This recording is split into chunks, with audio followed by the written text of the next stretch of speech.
नमस्कार विद्यार्थी मित्रांनो, इयत्ता 10वीच्या सर्व विद्यार्थ्यांचं आजच्या लेक्चरमध्ये स्वागत।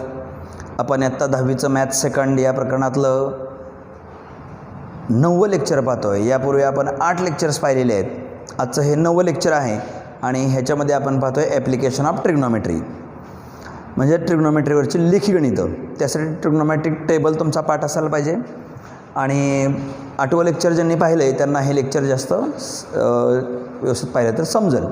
8व्या लेक्चरमध्ये जे आहे त्याचंच ॲप्लिकेशन या ठिकाणी आपण करतो आहे। बघा, क्वेश्चन आहे 2 poles of heights 18 metre and 7 metre are erected on a ground.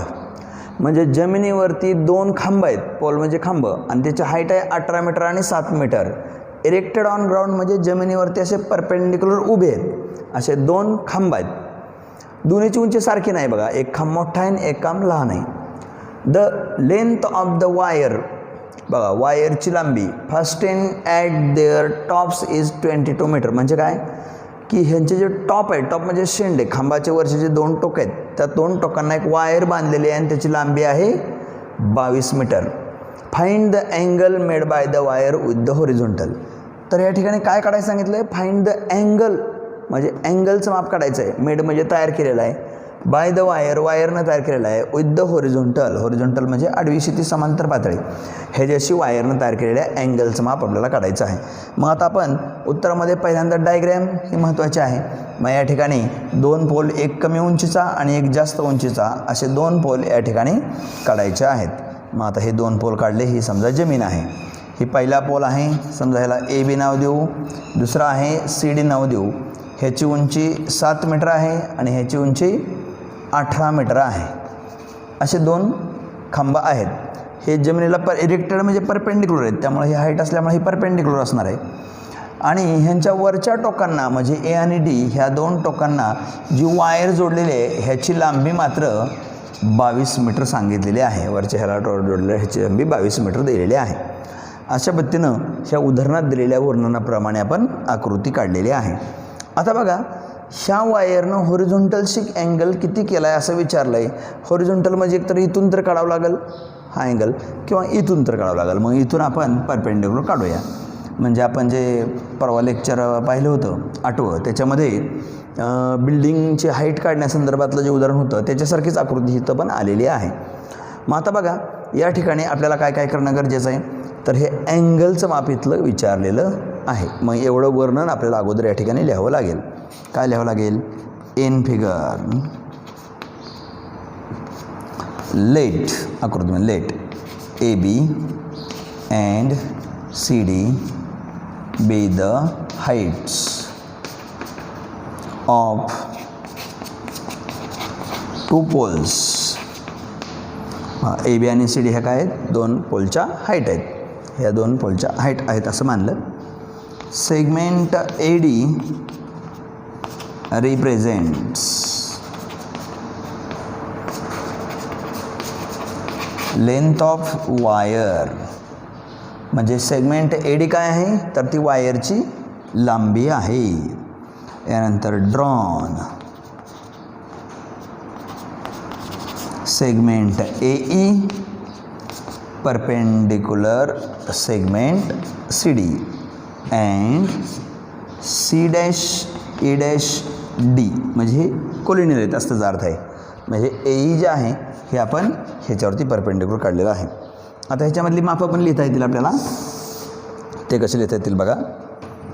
मापं लिहिताना म्हणून ए बी बरोबर 7 मीटर, सी डी बरोबर 18 मीटर अँड ए डी, आणि ए डी बरोबर 22 मीटर। हे सगळी मापं पण इथं लिहिलेली आहेत।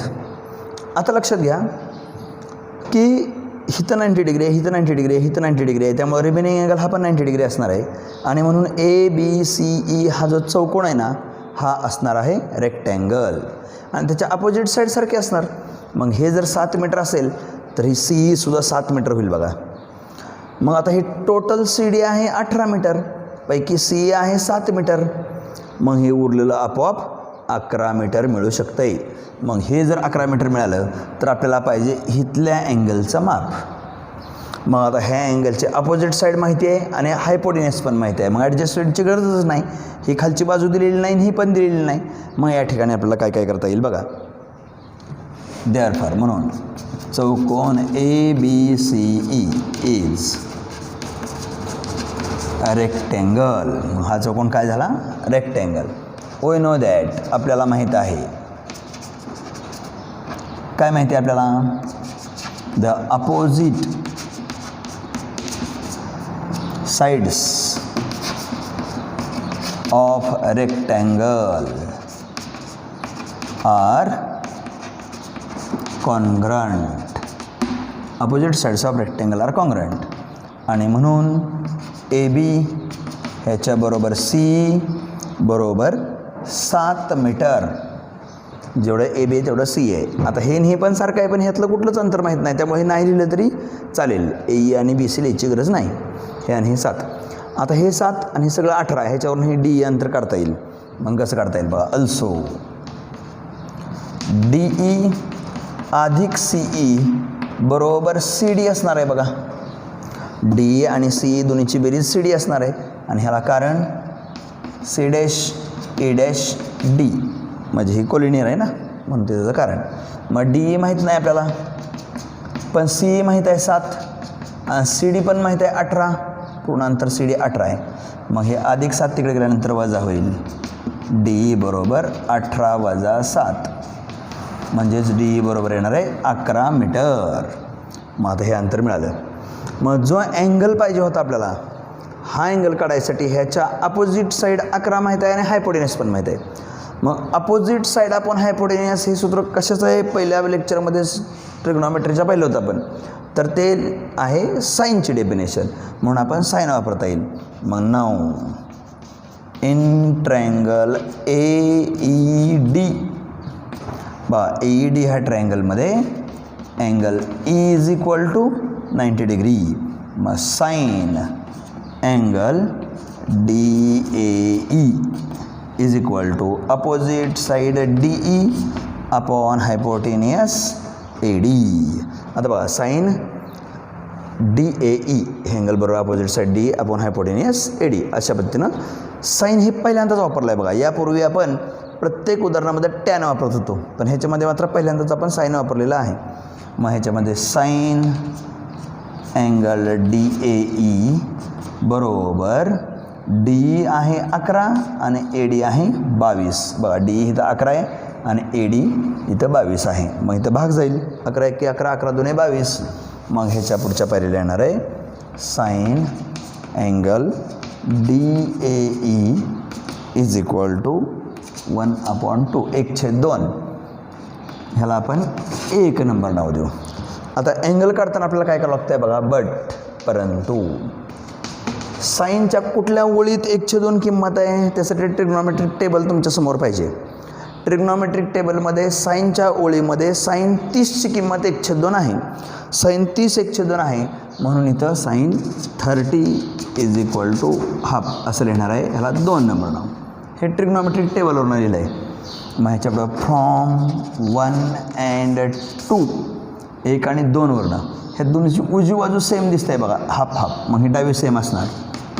Sine angle DAE is equal to sine 30.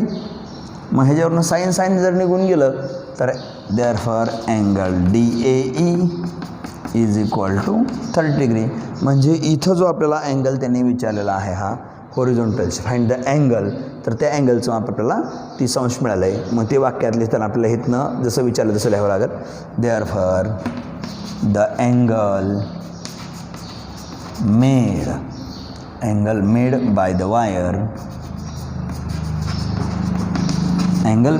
Wire with the horizontal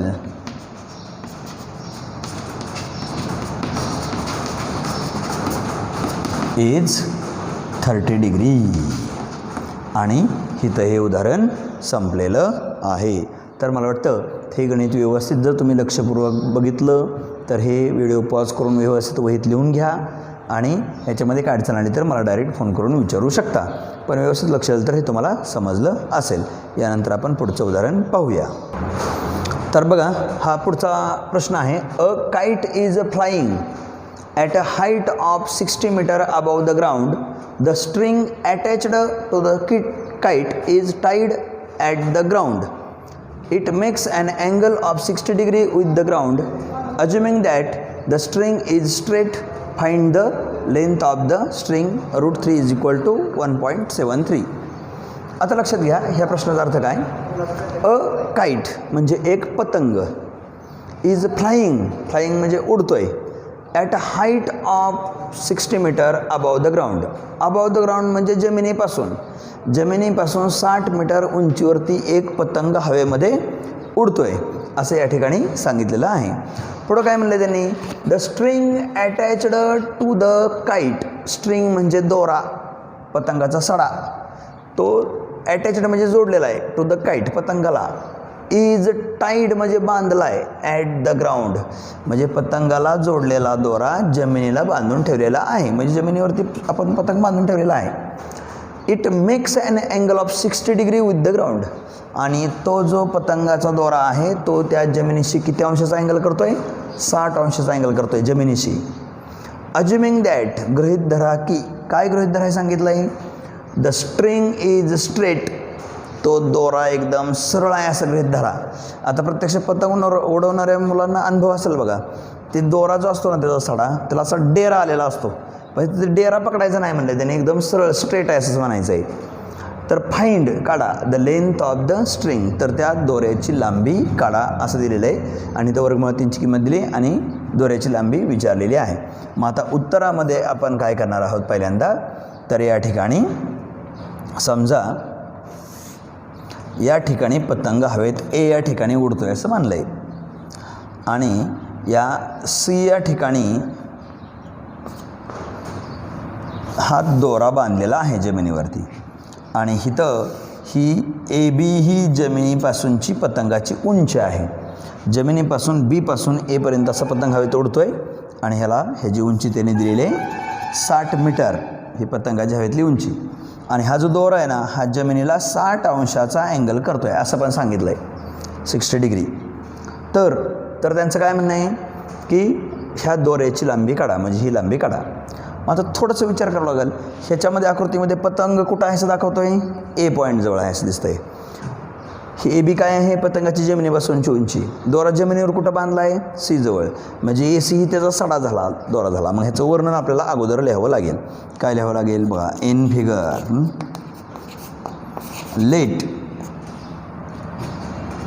let the kite is flying at point A. बघा काईट कुठं आहे. ए पॉईंट जवळ हवेत आहे उडतोय असं मानू. नंतर काय म्हणता येईल. सेगमेंट ए सी हा जो आहे रिप्रेझेंट्स लेंथ ऑफ स्ट्रिंग. हे ए सी काय आहे. स्ट्रिंग म्हणजे दोऱ्याची लांबी आहे. Length of string. Segment A B with the height of kite above the ground.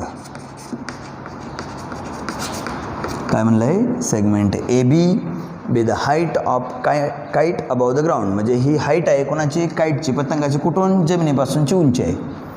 म्हणून ए बी बरोबर 60 मीटर. ही 60 मीटर त्यांनी उंची दिलेली आहे इथं प्रश्नातच.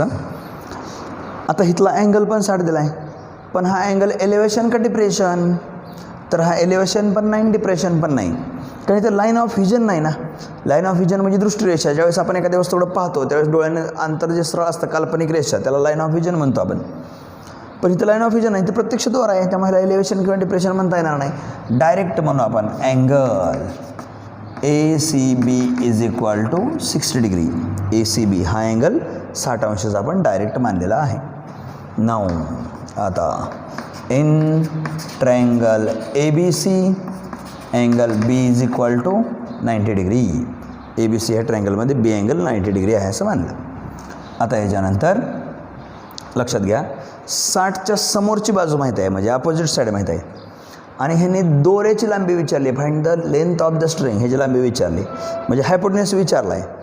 60च्या अपोजिट साईड माहीत आहे आणि हायपोटेन्यूस विचारला आहे म्हणजे अपोजिट आणि हायपोटेन्यूससाठी वापरावं लागतं आपल्याला साईन. कारण साईनच्या डेफिनेशनमध्येच अपोजिट साईड अपॉन हायपोटेन्यूस असं सूत्र आहे. Sine angle ACB is equal to opposite side AB upon hypotenuse AC. बरं साईन C बरोबर अपोजिट अपॉन हायपोटेन्यूस असं लिहिलं. मग साईन 60 अंश बरोबर AB आहे 60 आणि AC अंतर काढायचं आहे. आणि साईन 60ची किंमत ट्रिग्नॉमेट्रिक टेबलमध्ये आपल्याला पाहावी लागेल.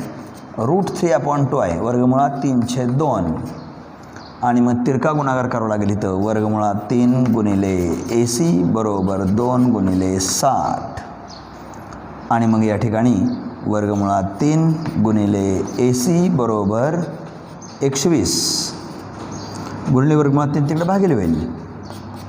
AC बरोबर 120 भागिले वर्गमुळात 3. पण हे छेदस्थानी √3 जर आलं तर इरॅशनल नंबर आला तर आपल्याला जर रॅशनलायझेशन करावं लागतं. मग रॅशनलायझेशन ऑफ डिनोमिनेटरमध्ये कसं करतो बघा आपण. AC बरोबर 120 छेद वर्गमुळात 3 ह्याला गुणिले गुणिले वर्गमुळात 3 वर्गमुळात 3 वरती खाली वर्गमुळात 3 गुणलेला आहे. आता ह्याच्यानंतर 120 वर्गमुळात 3 छेद वर्गमुळात 3 त्रिक 9. मग ह्याच्यामध्ये AC बरोबर 120 वर्गमुळात 3 छेद 3. AC बरोबर ह्याने ह्याला भाग जाईल 40. 3 चौक 12 आणि वरचा 0 त्यामुळे 40 वर्गमुळात 3 आलं. आता AC बरोबर 40 गुणिले ह्याची किंमत दिली त्याने 1.73 वर्गमुळात 3ची किंमत. मग ह्याने ह्याला गुणावं लागेल 4 त्रिक 12 चला 1 4 7 28 आणि 1 29 हातच्याले 2 4 1 4 आणि 2 6 आणि वरचा 0 2 घर सोडून पॉईंट मीटर. देअरफॉर म्हणजे 69.20 मीटर लांबी आली बघा ACची म्हणजे दोऱ्याची. मग ह्याने काय विचारलं होतं find the length of the string. Therefore the length of string is 69.20 metre. आणि इथं उदाहरण संपलं. म्हणजे आपण ह्या गणितामध्ये सुद्धा tan हा रेशो न वापरता साईन हा रेशो या ठिकाणी वापरलेला आहे. आणि कसा वापरला त्याचा का वापर केला हे सगळं तुमच्या लक्षात येईल. जर काय लक्षात येत नाही असं वाटलं तर हा व्हिडिओ पुन्हा एकदा रिप्ले करून तुम्ही पाहू शकता. आत्ताच्याच उदाहरणासारखं हे पुढचं उदाहरण या ठिकाणी आपण पाहणार आहे बघा. पुढचा प्रश्न सेम आत्तासारखा फक्त किमती बदललेत. A kite is flying at a height of 60 metre above the ground. The string attached to the kite is tied at the ground. It makes an angle of 30 degree with the ground. Assuming that the string is straight, find the length of the string. फक्त काय बदल दिसतोय की angle मग असे 60 होता त्याच्याऐवजी आता 30 अंश आहे. मग डायग्रामच्या यासारखीच जाणार मगासारखी 60च्या ऐवजी फक्त 30चा अँगल आला वर्णन तेच राहणार. Let the kite is flying at point A. Segment AC represents length of string. AB be the height of kite above the ground. आणि इथं AB 60 मीटर आणि हा अँगल 30 अंश. In triangle ABC angle B 90 degree. इथं सुद्धा आपल्याला opposite side दिलेली आहे.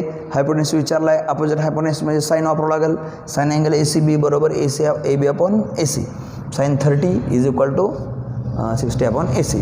मग या ठिकाणी साईन 30ची किंमत 1/2 असते बघा ट्रिग्नॉमेट्रिक टेबलमध्ये. इथं 60 अपॉन AC याला परत कारण लिहू आपण. साईन 30 बरोबर 1/2. मला वाटतं मगाच्या गणितात पण आपल्या गडबडीत राहिलं इथं. मगाच्या गणितात सुद्धा काय लिहायला पाहिजे होतं साईन 60 बरोबर वर्गमुळात 3/2 असं लिहायला पाहिजे होतं. ते तुम्ही लिहून काढा. आता हे लिहिल्यानंतर तिरकास गुणाकार 1 गुणिले AC बरोबर 2 गुणिले 60. AC के AC बरोबर 120 मीटर. 2×12 120 मीटर आलं. हे तर काही वर्गमुळात 3 आलंच नाही त्यामुळे रॅशनलायझेशन करायचा प्रश्न नाही किंवा या ठिकाणी वर्गमुळात 3ची किंमत दिली बी नाही कारण लागणारच नाही. आणि हेच त्याचं उत्तर असणार. म्हणजे या ठिकाणी length of the string is 120 metre.